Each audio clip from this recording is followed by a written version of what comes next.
Alright, let's go. Hey guys, welcome back to my channel. I remember myself, the great Johnsonkeyz. Right.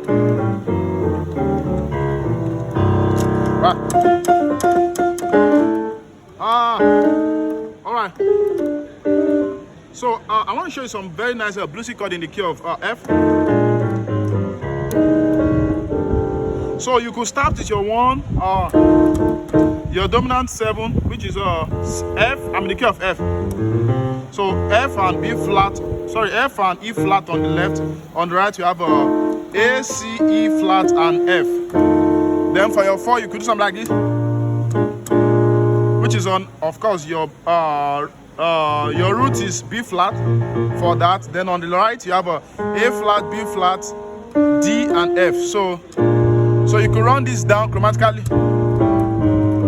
So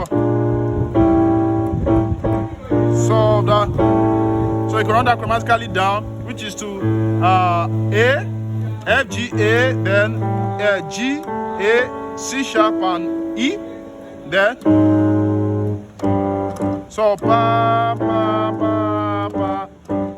So all the way to G on the left, F, A, F, G, B, and D. Then your 5 chord, you could do a C on the left, then E major 7 flat 5 on the right. Then to your 13, F13 chord, which is F on the left, E flat, D, B flat, and D. So you could do that. So I'm doing Caesar, then right. So follow me for more. Bye.